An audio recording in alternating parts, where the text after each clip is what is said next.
সবাইকে, তিথিস ওয়ার্ল্ডে তোমাদের সবাইকে স্বাগত। আজকের দিনটা ছিল শনিবার, আর আজকের ভিডিওটা শনি রবি এই 2 দিন মিলিয়ে তোমাদের সাথে শেয়ার করব। তাই হয়তো ভিডিওটা অনেকটা বড় হয়ে যাবে, কিন্তু ভিডিওটা পুরোটা দেখার অনুরোধ রইল।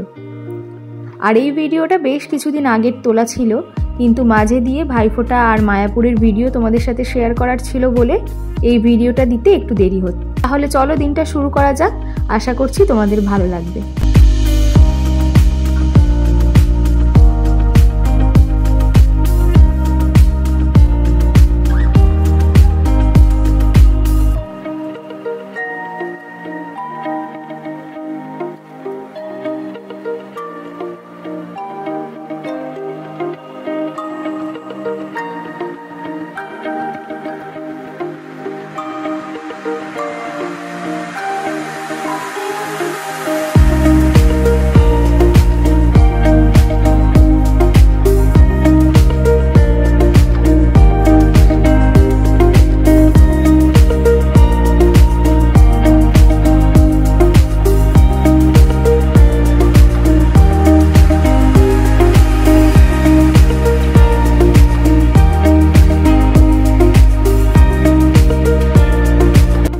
রান্নাঘরে এসে আগে আলু আর কাঁচকলাটাকে সিদ্ধ করে নিলাম।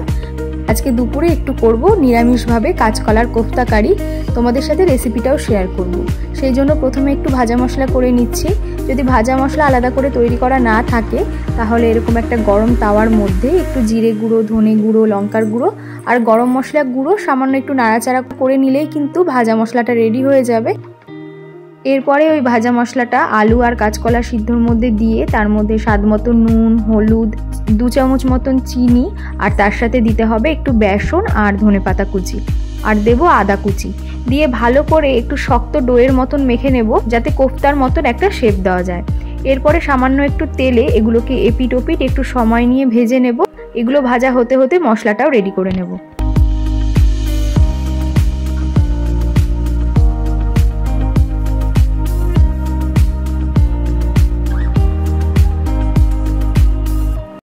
এর জন্য আমি কাঁচা লঙ্কা, টমেটো, আদা আর জিরে গুঁড়ো দিয়েছি, তার সাথে দিয়েছি একটু গোটা ধনে। আমার যে কোনো রান্নায় একটু গোটা ধনে বাটা দিতে না বেশ ভালো লাগে, আর সেটা যদি একটু আধা ভাঙা মতন হয় আর মুখে পড়ে তাতেও কিন্তু বেশ ভালোই লাগে।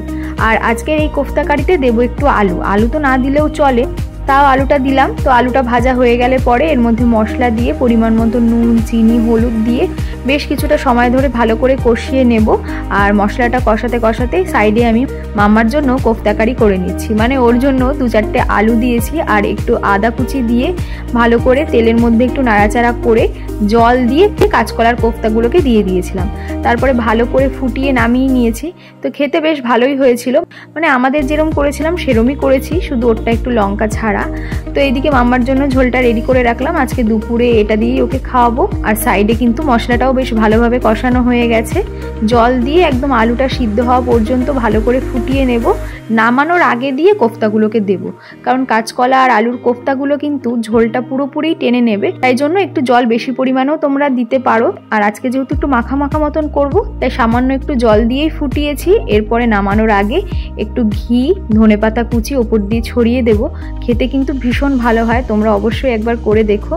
তাছাড়া আরও একটা দারুণ জিনিস হয়েছে, এই তো শীত পড়ে গেল আর আমাদের টমেটো পোড়াও খাওয়া শুরু হয়ে গেল। মানে গরমকালে আমের টক, আমের চাটনি যেরকম আমাদের চলতেই থাকে, শীতকালে আবার টমেটো পোড়া। টমেটোটা গ্যাসেই ভালো করে পুড়িয়ে নিয়ে পেঁয়াজ, ধনেপাতা, একটু নুন আর লঙ্কা পোড়া দিয়ে ভালো করে মেখে নিলে পরেই ভাতের সাথে আর কিছুই লাগে না। আর তার সাথে মা করেছিল একটু তাওয়া পাতুরি, মানে এই মাছগুলো আমাদের পুকুরেরই ছিল, তো সবই শেষ হয়ে গেছিলো। কয়েকটা মাথা আর লেজা ছিল, সেগুলোকে এরকম মেখে একেবারে তাওয়ায় বসিয়ে দিয়েছে। তো এই হচ্ছে আজকের আমাদের দুপুরের লাঞ্চ। এবার চলো তোমাদের সাথে আরও একটা জিনিস শেয়ার করি। শীত পড়তে না পড়তেই আমার মাথার মধ্যে শুধু এই গাছ ওই গাছ লাগানোর চিন্তা ঢুকে গেছে, কিন্তু আমার এবার মন বলছে একটা গাছও উঠবে না, কেন জানি না, বেশি আশা নিয়ে নেমেছি তো এইবার মনে হচ্ছে আর একটা কিচ্ছু হবে না। তবুও আশায় মরে চাষা। আমি এখানে কয়েকটা দেশি উচ্ছের বীজ রেখেছিলাম, আর ধনেপাতা আর টমেটোটাও জলে ভিজিয়ে রেখেছিলাম সেই সকাল থেকে। এখন রান্নাবান্না হয়ে গেছে, প্রায় দুপুর 12টা মতন বাজে। তো আমাদের নিচেই মানে উঠোনেরই একটা সাইডে আমি এই দেশি উচ্ছের বীজগুলোকে লাগালাম, দেখা যাক হয় কিনা। আর বাকি যে গোটা ধনে আর টমেটোটা নিয়েছি সেটা লাগাবো ছাদে। এখন আগে মাম্মাকে স্নান করিয়ে নেব, আমিও করে নেব, তারপরে তো ছাদে যাবই, তখন বাকিগুলো ছাদেই লাগিয়ে দেব।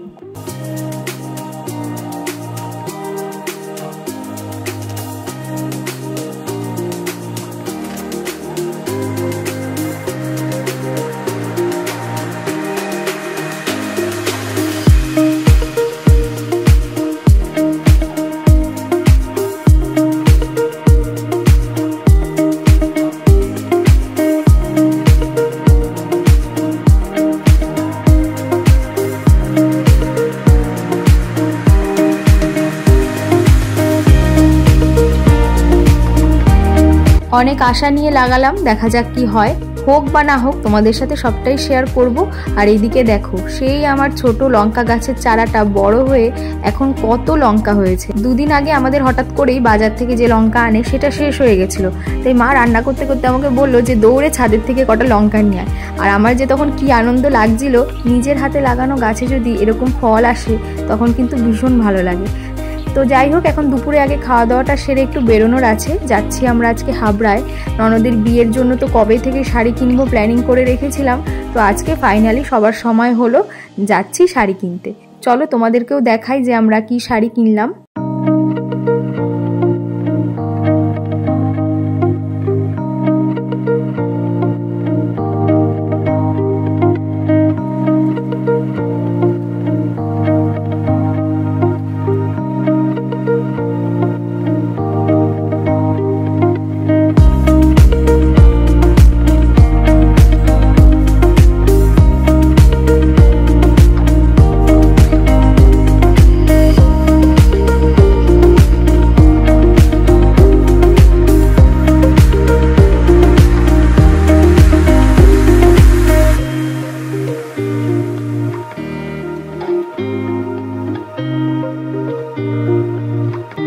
যে দোকানটা থেকে আগেও আমরা শাড়ি কিনেছি, মানে অনেকেই চিনবে, পাঞ্চালি, সেখানেই প্রথমে গিয়েছিলাম।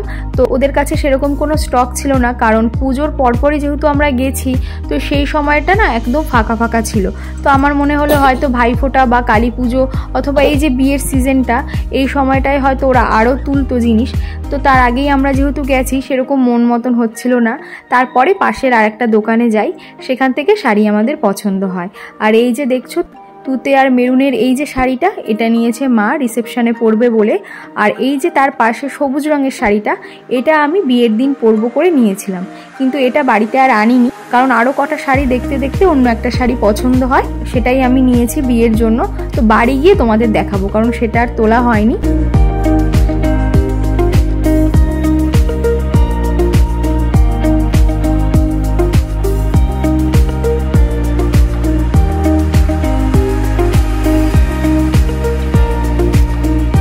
এরপরে বাবা আর ওর জন্য পাঞ্জাবি দেখতে গিয়েছিলাম। দুজনেরই খুব সুন্দর সুন্দর মনের মতন দুটো পাঞ্জাবি হয়েছে। এই যে পার্পল কালারের পাঞ্জাবিটা, যেটা এখন বাবাকে দেখাচ্ছে, সেইটা বাবা নিয়েছে, তার সাথে ধুতিও নিয়েছিল।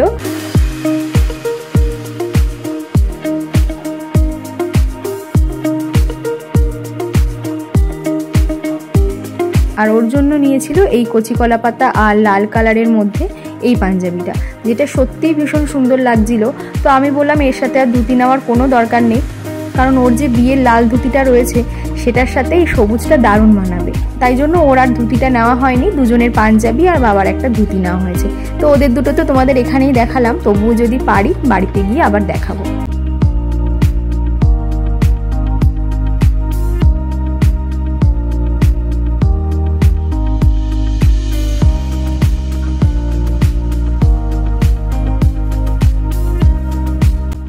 সব কিছু কেনাকাটা করে ফিরতে ফিরতে সন্ধেই হয়ে গেছিল।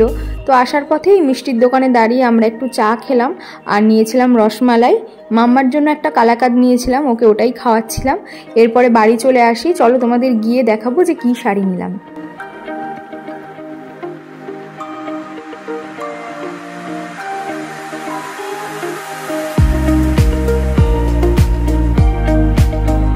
এই শাড়িটা আমি বিয়ের জন্য কিনেছি। যারা মেয়েরা আমার ভিডিও দেখছো তারা একবার দেখলেই চিনতে পারবে, এটা হলো স্বর্ণচুরি শাড়ি। বহু পুরোনো দিনের একটা শাড়ি, কিন্তু কোনোদিন মেয়েদের কাছে পুরনো হয় না। তো আমি এই শাড়িটা বিয়ের দিন পরবো বলে কিনেছি। সি গ্রিন কালারের সাথে একটা লালচে কালার, খুব একটা লালও না আবার দুধে আলতাও না, দুটোর মাঝামাঝি আর কি। তো বেশ পছন্দ হয়েছিল শাড়িটা, তাই এইটাই নিলাম। আর এটা তো হলো হাজবেন্ডের পাঞ্জাবি, আর মাম্মার লেহেঙ্গাটা তো তোমাদের আগেই দেখিয়েছি। তো এই তিনটেকে এক জায়গায় গুছিয়ে রাখলাম, আমাদের তিনজনের বিয়ের আউটফিট। কেমন হয়েছে অবশ্যই কিন্তু জানিও।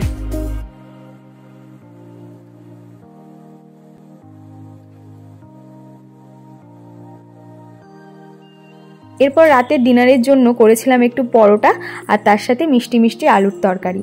এই ঠান্ডা ঠান্ডার মধ্যে বেশ একটু পরোটা, লুচি, এরকম আলুর তরকারি কিন্তু বেশ ভালো লাগে। তো তাই রাতের বেলা একটু গরম গরম পরোটা, তার সাথে এই আলুর তরকারিটা দিয়ে ডিনার সারলাম। তো আজকের ভিডিওটা এখানেই শেষ করছি, আবার কালকে সকাল থেকে তোমাদের সাথে দেখা হচ্ছে।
এখন হলো পরের দিন সন্ধ্যাবেলা।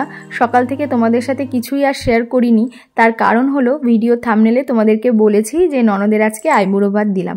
তো ওর তো দুপুরবেলায় আসার কথা ছিল, কিন্তু দুপুরবেলা ওর অন্য আরেক জায়গায় যাওয়ার কথা ছিল, তাই আজকে ওর রাতেই আইবুড়ো ভাতটা দেবো। সেই জন্য সন্ধ্যাবেলা মা এখানে 5 রকমের ভাজা করছিল, তারপরে করবে মাছের ঝাল, আর মাংসটা আমি রান্না করব।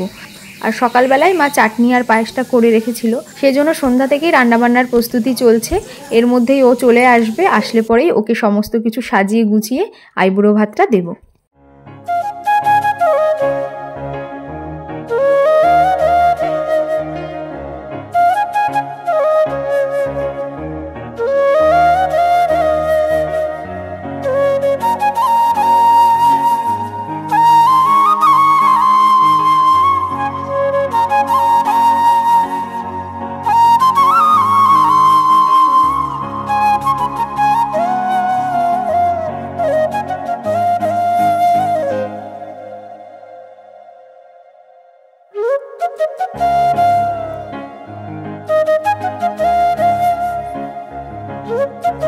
রান্নাবান্না করতে করতে ওরাও চলে এসছে, তো ওকে তো খেতে দেবই, কারণ অনেকটাই রাত হয়ে গেছিলো।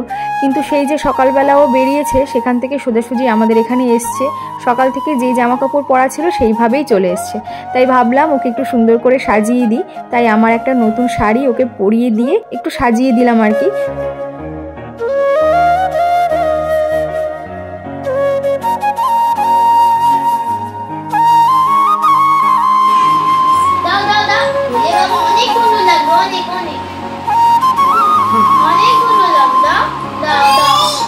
আমরা সবাই রেডি হয়ে গেছি ওর আইবুড়ো ভাতের জন্য, সেই সুযোগে আমরা একটু সেজে গুজে নিয়েছি আর কি। আর এই হচ্ছে হবু বউ। ওর বিয়ের সমস্ত ব্লগ তোমাদের সাথে শেয়ার করার খুব ইচ্ছে রয়েছে, যদি সব কিছু ঠিক থাকে সব কিছু শেয়ার করবো। কেমন লাগছে, কত নম্বর আইবুড়ো ভাত খাচ্ছে সেটা বলো। এটা 10 নম্বর, এটা 10 নম্বর আইবুড়ো ভাত খাচ্ছে, আর আমি কিন্তু 17 জায়গায় আইবুড়ো ভাত খেয়েছি। দেখবো যে তুমি আমাকে পার করতে পারো নাকি। যাই হোক, ওর জন্য অনেক শুভকামনা, ওর নতুন জীবন অনেক ভালো হোক, সুখের হোক, এটাই কামনা করি। অনেক দিন ধরে ভেবে রেখেছিলাম ওকে কবে খাওয়াবো, তবে দিনের বেলা আজকে আর হলো না, কারণ ওর এখন সকাল বিকেল সব জায়গাতেই আর কি খাওয়া দাওয়ার ব্যাপার রয়েছে। তো ওই জন্য আমাদের রাত্রিবেলা আজকে আয়োজন করেছি, ও এসছে। তো চলো, এবার ও রেডি হয়ে গেছে, আমরাও রেডি হয়ে গেছি। এবার ওর খাওয়ার জায়গাটা একটু গুছিয়ে নিই, তারপর আবার তোমাদেরকে দেখাচ্ছি। ও হচ্ছে আমার বড় ননদ, আর এইটা হচ্ছে আমার সব থেকে ছোট ননদ। ওর সব থেকে বড় সঙ্গী ছিল দিয়া। ওরা এক বাড়িতেই থাকে যেহেতু, বুঝতেই পারছো, 2 বোন। তো ওর খুব দুঃখ ছিল যে দিদির কিছুতেই বিয়ে হতে দেবো না। তো অলরেডি দিদির বিয়ে দেখতে দেখতে আর হাতে গোনা কটা দিন। তো এবার বল, তোর কেমন লাগছে? দিদির বিয়ে হয়ে যাচ্ছে, এবার কি হবে? আমার দুঃখ লাগছে। ওর দুঃখ লাগছে। ও বলেছিল যে দিদির যখন 99 বছর বয়স হবে তখন ওর বিয়ে দেবো, ততদিন অবধি বিয়ে দেবো। দেখা যাবে ওরই তার আগে বিয়ে হয়ে গেছে। হ্যাঁ, আর আমার মেয়ে একদম সবকিছু ওলট পালট করে দিয়েছে এই সুযোগ।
সব কিছুর মধ্যে তোমাদেরকে তো দেখানোই হয়নি যে ওকে আমরা কি দিলাম।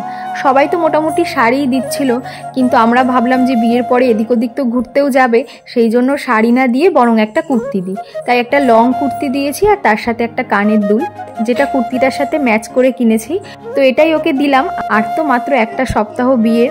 আশা করি এরপরে তোমাদের সাথে বিয়ের ব্লগগুলোই শেয়ার করব। আর আজকের ভিডিওটা অনেকটা বড় হয়ে গেছে, যারা শেষ অবধি দেখলে তাদের অনেক অনেক ধন্যবাদ আমার পাশে থাকার জন্য। আর আজকের ভিডিওটা এখানেই শেষ করছি। কেমন লাগলো অবশ্যই কিন্তু জানিও। ভালো লাগলে একটা লাইক করো, আর অবশ্যই আমার চ্যানেলটাকে সাবস্ক্রাইব করো। তাহলে চলো, আজকের মতন টাটা, আবার পরের ভিডিওতে দেখা হবে। সবাই ভালো থেকো, সুস্থ থেকো। Thank you.